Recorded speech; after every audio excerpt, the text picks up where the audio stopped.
नमस्कार, मैं अशोक कुमार पांडे और स्वागत है आपका टीसीएच पर। संसद का पहला सत्र, नई संसद का पहला सत्र चल रहा है और कल का जो दिन था वो पूरी तरह से राहुल गांधी और विपक्ष के नाम रहा। हालांकि शुरुआत में अनुराग ठाकुर जी ने मोदी जी के बहुत कसीदे पढ़े, लेकिन उसके बाद जिस तरह से महुआ मोइत्रा ने और उसके बाद राहुल गांधी ने जिस तरह से बखिया उधेड़ी इस सरकार की, जिस तरह से सरकार की नीतियों की बखिया उधेड़ी, पूरे टाइम चर्चा जो था वो राहुल गांधी पर ही रहा। अब कुल मिलाजुला के स्पीकर साहब के पास ऑप्शन क्या था? कल बेचारे ने बहुत कोशिश की रोकने की, बहुत शोर शराबा हुआ। आप सोचिए, मैंने शायद जीवन में पहली बार देखा कि विपक्ष का नेता जब भाषण दे रहा है तो प्रधानमंत्री, गृह मंत्री, रक्षा मंत्री भूपेंद्र यादव जी और जाने कौन कौन नहीं था जो बीच में खड़ा होकर डिस्टर्ब नहीं कर रहा था। सबसे मजेदार बात यह थी कि जब राहुल गांधी ने हिंदू धर्म और अहिंसा का पूरा रिश्ता समझाते हुए यह कहा कि और यहां वो लोग हैं जो खुद को हिंदू कहते हैं लेकिन पूरे वक्त नफरत फैलाते हैं, इस पर खुद मोदी जी खड़े हुए और मोदी जी ने कहा कि आप पूरे हिंदू धर्म का अपमान कर रहे हैं। जिस तरह से पलट के जवाब दिया राहुल गांधी ने, नहीं नहीं नहीं, भारतीय जनता पार्टी पूरा हिंदू समाज नहीं है, नरेंद्र मोदी पूरा हिंदू समाज नहीं है, आरएसएस पूरा हिंदू समाज नहीं है। उसके बाद मोदी जी भी चुपचाप बैठ गए। विषय बहुत गंभीर है। पूरे हिंदू समाज को हिंसक कहना ये गंभीर विषय है। बीजेपी को आपको नहीं नहीं नहीं नहीं नहीं नहीं, नरेंद्र मोदी जी पूरा हिंदू समाज नहीं है, बीजेपी पूरा हिंदू समाज नहीं है, आरएसएस पूरा हिंदू समाज नहीं है। लेकिन अब जब सारी बहस हो चुकी थी, उसके बाद यह खबर भी आई थी कि अमित शाह जी गए थे स्पीकर के पास। अब गृह मंत्री और स्पीकर में क्या बात हुई ये तो हमें नहीं पता है, लेकिन आज यह पता चला कि राहुल जी के भाषण के बहुत सारे हिस्से एक्सपंज कर दिए गए। एक्सपंज करने का मतलब होता है कि संसद के रिकॉर्ड में जो भाषण रिकॉर्ड होगा उसमें से हटा दिए गए। अब उनमें एक हिस्सा तो वही था जो मैंने आपको अभी बताया, जिस समय उन्होंने हिंदू धर्म की व्याख्या के बाद नरेंद्र मोदी जी को जवाब दिया है, वो सारा कुछ हटा दिया गया। इसके बाद हटाया गया अल्पसंख्यकों के साथ अन्याय होता है। ये राहुल गांधी के भाषण का एक बहुत जरूरी हिस्सा था। मैंने कल इसको ट्वीट भी किया था, जिस हिस्से में उन्होंने अल्पसंख्यकों के बारे में बात की। सुन लीजिए, फिर आगे बात करते हैं। जहां भी ये देखते हैं ये सोचते हैं कि भाई भय कैसे पैदा करें, माइनॉरिटीज को डराते हैं। नहीं, कांग्रेस नहीं डरती आपसे, आप कांग्रेस से डरते हो।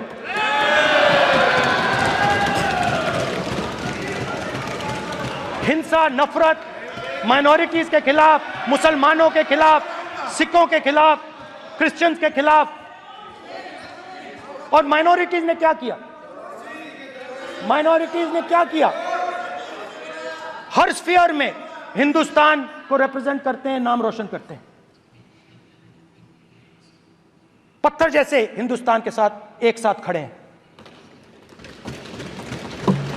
देशभक्त हैं। और आपने सारे के सारे माइनॉरिटीज पर आक्रमण किया, उनके खिलाफ हिंसा, नफरत फैलाई। तो सुना आपने, उन्होंने बहुत क्लियर कहा, मुसलमानों के साथ, सिखों के साथ, ईसाइयों के साथ लगातार खराब व्यवहार होता है, अन्याय होता है, ये बात उन्होंने कही। भारतीय जनता पार्टी की सरकार को और हमारे स्पीकर साहब को लगता है ये बात नागवार गुजर गई और वो हिस्सा ही हटवा दिया गया राहुल गांधी के भाषण से। अब मैं आपसे सवाल पूछ लेता हूं कि जब सिखों को खालिस्तानी कहा जाता है, जब सिखों के ऊपर इस तरह का घटिया आरोप लगाया जाता है, तो क्या राहुल गांधी जो कह रहे हैं वो सही नहीं है? जब मुसलमानों की लगातार लिंचिंग की खबर आ रही है, छत्तीसगढ़ से आ रही है, उत्तर प्रदेश से आ रही है, मध्य प्रदेश से आ रही है, हिमाचल से आ रही है, हर जगह से आ रही है, तो क्या यह कहना गलत है कि मुसलमानों के ऊपर अत्याचार हो रहा है? क्या यह कहना गलत है कि मुसलमानों के साथ अन्याय हो रहा है जब किसी भी बात का बहाना लेकर इस देश में मुसलमानों के घर गिरा दिए जाते हैं? लेकिन स्पीकर साहब को यह बात बुरी लगी और इसको एक्सपंज कर लिया। खासतौर से उड़ीसा पे हमने देखा है कि उड़ीसा में और छत्तीसगढ़ में कैसे ईसाइयों के साथ अत्याचार हुए हैं, कैसे चर्च तोड़े गए हैं, कैसे ईसाइयों के घर तोड़े गए हैं, ईसाइयों को परेशान किया गया है। यह सारा कुछ हमने देखा है और यह सब हमारे देश के अल्पसंख्यक लोग हैं। तो अगर इनके खिलाफ अत्याचार पर राहुल गांधी ने अपने भाषण में बोला तो उसे एक्सपंज करने की क्या वजह थी, यह तो सिर्फ स्पीकर साहब जो हैं वो बता सकते हैं। लेकिन एक ऐसी चीज एक्सपंज की गई है जिसकी वजह आप सब लोग जानते हैं। अडानी और अंबानी के ऊपर जो टिप्पणियां राहुल गांधी ने की थी उनको एक्सपंज कर दिया गया है। अडानी और अंबानी को लेकर उन्होंने बेहद तल्ख टिप्पणियां कल की थी। बताया था कि किस तरह से देश का सारा संसाधन इन लोगों को लुटाया जा रहा है। इसके पहले जब चुनाव चल रहा था तो लखनऊ गए हुए थे राहुल गांधी, लखनऊ एयरपोर्ट पर, और वहां से वीडियो बना के उन्होंने दिखाया था कि देखिए कैसे सारा कुछ अंबानी को दे दिया गया। और अब जब बारिश शुरू हुई तो खबर यह आई कि उस एयरपोर्ट में पानी छत से टपक रहा है, सीधे जो नीचे बैठने के लिए कुर्सियां बनी हुई हैं उनके ऊपर पानी की धारा पड़ रही है। यह सारा कुछ हो रहा है। आज की ही खबर है कि हिडेनबर्ग ने, जिसने आरोप लगाया था अडानी के ऊपर, उसने सेबी के ऊपर, सेबी जिसको जांच करनी थी अडानी की, उसके ऊपर गंभीर आरोप लगाए हैं। हिंदुस्तान टाइम्स में वो आर्टिकल आया हुआ है। यह सब ठीक है, लेकिन हमारी संसद के अंदर हमारा जो विपक्ष का नेता है वो जब बोल रहा है अडानी अंबानी पर तो उसका भाषण काटकर निकाल दिया जा रहा है। जो रिकॉर्ड में रखा जाएगा उसमें से उसको निकाल दिया जाएगा। एक और बात उनकी एक्सपंज की गई जो आप सब लोग जानते हैं। उन्होंने खास तौर पर कोटा में जो सिस्टम चल रहा है, कोटा राजस्थान की जगह है जहां लड़के जाते हैं नीट की तैयारी करने, बाकी सब तैयारियां करने, नीट घोटाले और कोटा में जो सारा घोटाला चल रहा है उसको लेकर राहुल गांधी ने जो कुछ कहा उसको भी एक्सपंज कर दिया गया। अब यह बात मेरी समझ से बाहर है क्योंकि कल नीट का सवाल राहुल गांधी ने उठाया था और स्पीकर महोदय ने, ओम बिरला जी ने यह कहा था कि नीट पर हम अलग से एक दिन चर्चा करवाएंगे। हम चाहते थे कि नीट पे एक दिन का डिस्कशन हो। काफ़ी ज़रूरी मामला है। 2 करोड़ युवाओं को नुकसान हुआ है। 70 बार पिछले 7 साल में पेपर लीक हुए हैं। तो हम चाहते थे कि एक दिन चर्चा इस पे हो। पार्लियामेंट से देश को मैसेज जाता है, ठीक है, और हम स्टूडेंट्स को मैसेज देना चाहते हैं कि जो नीट का इशू है वो पार्लियामेंट के लिए जरूरी है। ठीक है, इसलिए मैसेज देने के लिए हम चाहते थे कि एक दिन पार्लियामेंट चर्चा करे। मैं देखता हूँ, ठीक है। हाँ, नीट का मामला पूरे देश में चल रहा है। आप सब लोग जानते हैं कि किस तरह से नीट में नए नए घोटालों की खबर आ रही है। किसी के तार गुजरात से जुड़ते हैं, किसी के तार बिहार से जुड़ते हैं। सबसे बड़ा तार जुड़ा है एनडीए की सहयोगी पार्टी सुभा सपा ओम प्रकाश राजभर की पार्टी के एक एमएलए बेदी राम के साथ, जिनके रोज नए नए किस्से सामने आ रहे हैं। अब यह मामला अगर राहुल गांधी पेपर लीक का उठा रहे हैं, एग्जाम्स में घोटाले का उठा रहे हैं, तो संसद को इतनी समस्या क्या है। आज की ही खबर है कि पीसीएसजे यूपी में होता है, पब्लिक सर्विस कमीशन का जुडिशरी का एग्जाम। इस एग्जाम में जज जो हैं वो चुने जाते हैं। लोग परीक्षा देते हैं, पास होने के बाद जज बनते हैं। पता यह चला है कि पीसीएसजे के एग्जाम में भी घोटाला हुआ है। कुछ लोगों को वहां पर सस्पेंड किया गया है। एक परीक्षा देश में ऐसी नहीं हो रही है जिसमें घोटाले की खबर ना आए। लेकिन राहुल गांधी अगर यह मुद्दा संसद में उठाते हैं तो स्पीकर महोदय उसको एक्सपंज कर देते हैं। और सबसे मजेदार जिस चीज को बाहर किया गया वो है अग्निवीर का मामला। अग्निवीर को लेकर राहुल गांधी ने सीधा हमला बोला था कि यह सेना की नहीं, पीएमओ की योजना है। पूरा देश जानता है कि अग्निवीर स्कीम सेना का स्कीम नहीं है, पीएमओ का स्कीम है। और पूरी सेना जानती है कि स्कीम प्राइम मिनिस्टर का ब्रेन चाइल्ड था, स्कीम सेना का ब्रेन चाइल्ड नहीं था। अब नरवाने साहब की किताब आने वाली थी। नरवाने साहब फौज के बड़े अधिकारी थे। वो किताब आने वाली थी, लेकिन कहा जाता है कि सरकार ने उसके ऊपर रोक लगा दी। और यह भी कहा जाता है कि नरवाने साहब ने अपनी किताब में यह लिखा था कि आर्मी इस बात के लिए राजी नहीं थी कि अग्निवीर की योजना लागू किया जाए। वैसे जब वो अग्निवीर के बारे में बात कर रहे थे तो उस समय रक्षा मंत्री राजनाथ सिंह भी खड़े हुए। कंपनसेशन के मामले को लेकर उन्होंने कहा कि 1 करोड़ रुपए के कंपनसेशन का प्रावधान है, लेकिन राहुल गांधी सिर्फ कंपनसेशन का मामला नहीं उठा रहे थे। एक तो यह बात कि कहा यह जा रहा है कि ये जो 1 करोड़ का कंपनसेशन है वो सिर्फ और सिर्फ युद्ध में शहीद होने वालों को मिलेगा। युद्ध रोज चलता नहीं है, जो आम ऐसे शहीद होंगे उनको कितना मिलेगा, यह बात राजनाथ सिंह ने स्पेसिफाई नहीं की। नंबर 1। नंबर 2, राहुल गांधी जो बात कर रहे थे वो शहीद के दर्जे की बात कर रहे थे, उस पर राजनाथ सिंह ने कुछ नहीं कहा। नंबर 3, राहुल गांधी बात कर रहे थे पेंशन को लेकर कि पेंशन नहीं मिलती उनको, जबकि जो रेगुलर हमारे सिपाही हैं, रेगुलर जो आर्मी के लोग हैं, उनको पेंशन मिलती है। इस पेंशन पर भी राजनाथ सिंह ने कुछ नहीं कहा। हालांकि जब राजनाथ सिंह बोल चुके तो राहुल गांधी ने सिर्फ इतना कहा कि आपको पसंद है आप वो स्कीम लागू कीजिए, हम जब आएंगे तो ये स्कीम हटा देंगे। लेकिन मुझे लगता है उनको थोड़ा विस्तार से बात करनी चाहिए थी कि आखिर ऐसा क्या है कि उनको पेंशन नहीं दी जाती, आखिर ऐसा क्या है कि उनको शहीद का दर्जा नहीं दिया जाता। और इसी के साथ साथ जो ओल्ड पेंशन स्कीम है उस पर भी उनको खुल के बात करना चाहिए था, क्योंकि कांग्रेस जो है लगातार ओल्ड पेंशन स्कीम की बात कर रही है। एक जवान और दूसरे जवान के बीच में फूट डालते हो कि एक को पेंशन मिलेगी, एक को शहीद का दर्जा मिलेगा, दूसरे को नहीं मिलेगा, और फिर अपने आप को देशभक्त कहते हो। ये कैसे देशभक्त हैं?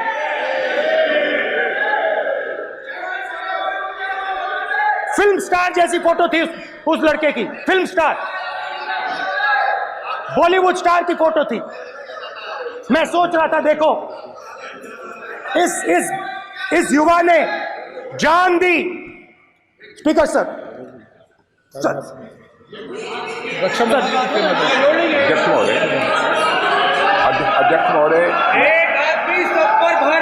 अध्यक्ष महोदय, मैं नेता प्रतिपक्ष से अनुरोध करना चाहूंगा, गलत बयानी करके सदन को गुमराह करने की कोशिश गलत नहीं है सर, गलत नहीं है सर, देना चाहता हूं कि गलत नहीं है युद्ध के सर। दौरान अथवा सीमाओं की सुरक्षा के दौरान यदि हमारा कोई अग्निवीर का जवान शहीद होता है तो उसके 1 करोड़ रुपए की धनराशि सहायता के रूप में उसके परिवार को मुहैया कराई जाती है।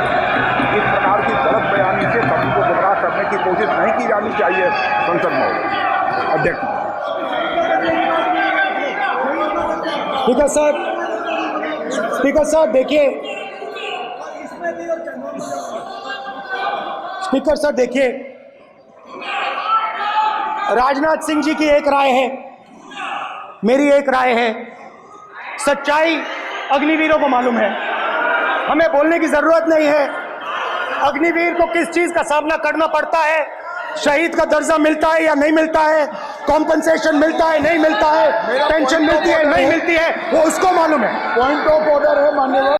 आपको देखिए, सिंपल सी बात है स्पीकर सर, इनको अग्निवीर अच्छा लगता है, आप उसको रखिए, हम उसको बदल देंगे, हटा देंगे। सिंपल सी बात है, हमारी सरकार आएगी, अग्निवीर को हम हटा देंगे, क्योंकि हम सोचते हैं कि अग्निवीर सेना के खिलाफ है, जवानों के खिलाफ है, देशभक्तों के खिलाफ स्कीम है। हम इस स्कीम को नहीं चाहते। तो इन सारी चीजों को, राहुल गांधी की इन सारी चीजों को एक्सपंज कर दिया गया। राहुल गांधी के भाषण पर तो बहुत सारा शोर हुआ है। कल बहुत सारे लोग, और मुझे आश्चर्य हो रहा था, नितिन गडकरी जैसे लोग जो इतने सीनियर मिनिस्टर हैं, अब स्मृति ईरानी करें तो कोई बड़ी बात नहीं है, चुनाव हार गई हैं और वैसे भी वो राहुल गांधी के ऊपर लगातार हमले करती रही हैं, तो वो करें तो कोई बड़ी बात नहीं है। लेकिन 11 सेकंड का जो क्लिप था, आधा अधूरा क्लिप था, उसको चला के बड़े बड़े भारतीय जनता पार्टी के नेता और पत्रकार वगैरह वगैरह, ये सारे लोग जो हैं ये कोशिश कर रहे थे कि एक संदेश दिया जाए कि राहुल गांधी हिंदू विरोधी हैं।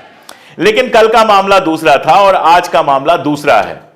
कल यानी पहले यह होता था कि राहुल गांधी की एक क्लिप चलती थी और बाकी सारे लोग खामोश रहते थे। आलू से सोना वाली क्लिप आप जानते हैं कि कैसे राहुल गांधी को 10 सेकंड की क्लिप चलाकर, आधी अधूरी क्लिप चलाकर बदनाम किया गया था।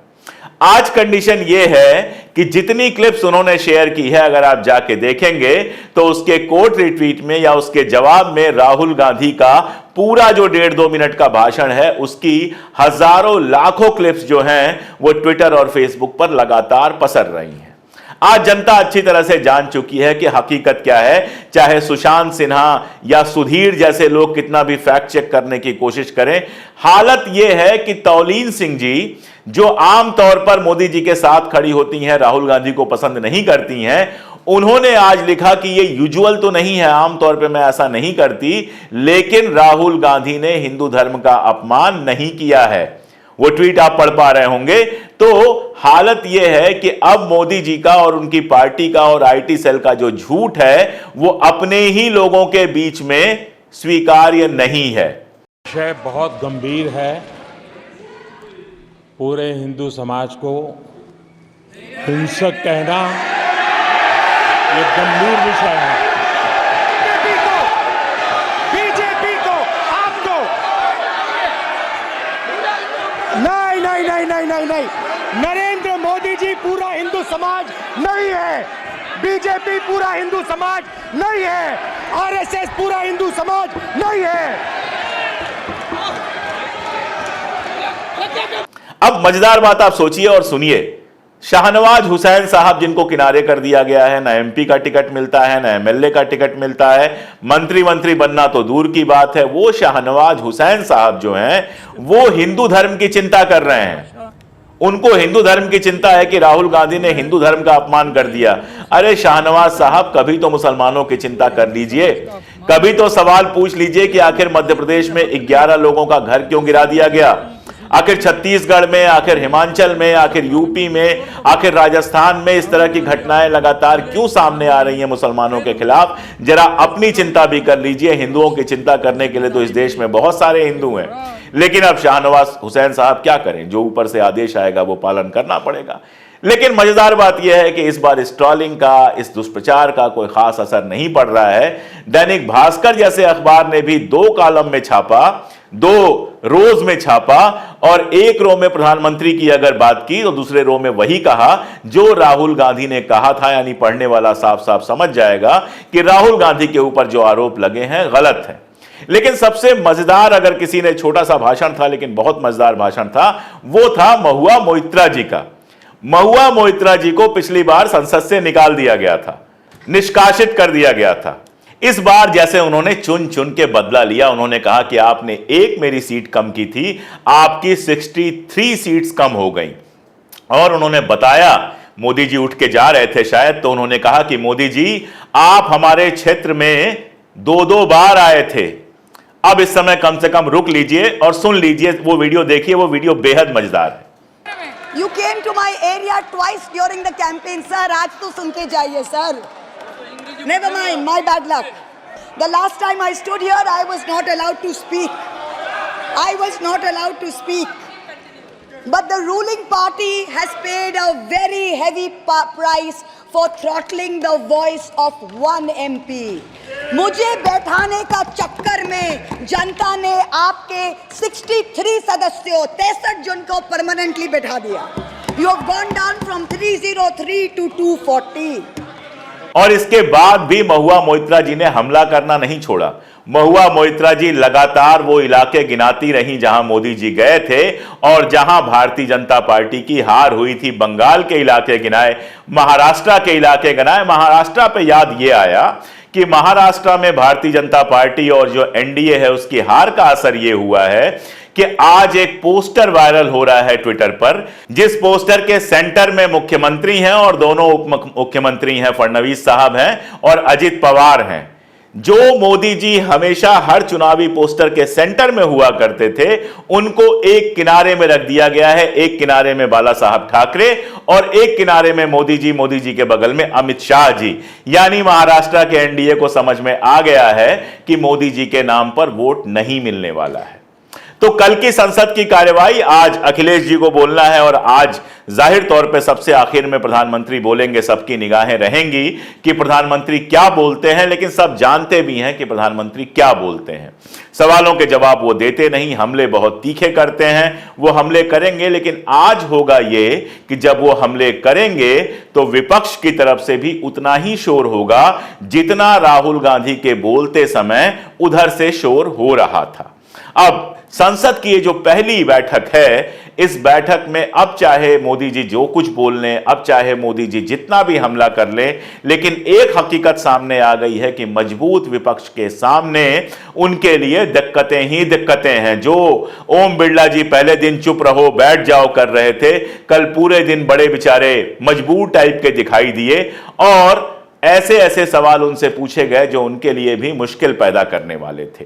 तो यह संसद मजेदार है, आगे लगातार इस पर इसी तरह की बहसें होती रहेंगी और विपक्ष के नेता, चाहे वो राहुल गांधी हो, चाहे महुआ मोइत्रा हो, चाहे वो ए राजा साहब हो, चाहे बाकी सारे नेता हों, ये किसी भी हालत में सत्ता पक्ष को अपनी मनमानी नहीं करने देने वाले और इसीलिए आने वाले साल, 2 साल, 3 साल बहुत गौर से देखने वाले होंगे। और एक बात जनता को समझनी होगी कि मजबूत विपक्ष इसलिए जरूरी है ताकि संसद में आपके मुद्दे पूरी गंभीरता के साथ और ऊंची आवाज में गूंज सकें, ताकि मुसलमानों के मुद्दे, सिखों के मुद्दे, ईसाइयों के मुद्दे, अल्पसंख्यकों के मुद्दे, दलितों के मुद्दे, पिछड़ों के मुद्दे, औरतों के मुद्दे, ये सारे संसद में अपनी जगह बना सकें। संसद सिर्फ कुछ चंद घरानों को सुविधा उपलब्ध कराने वाली संस्था बनकर न रह जाए। आज के लिए इतना ही, बहुत शुक्रिया।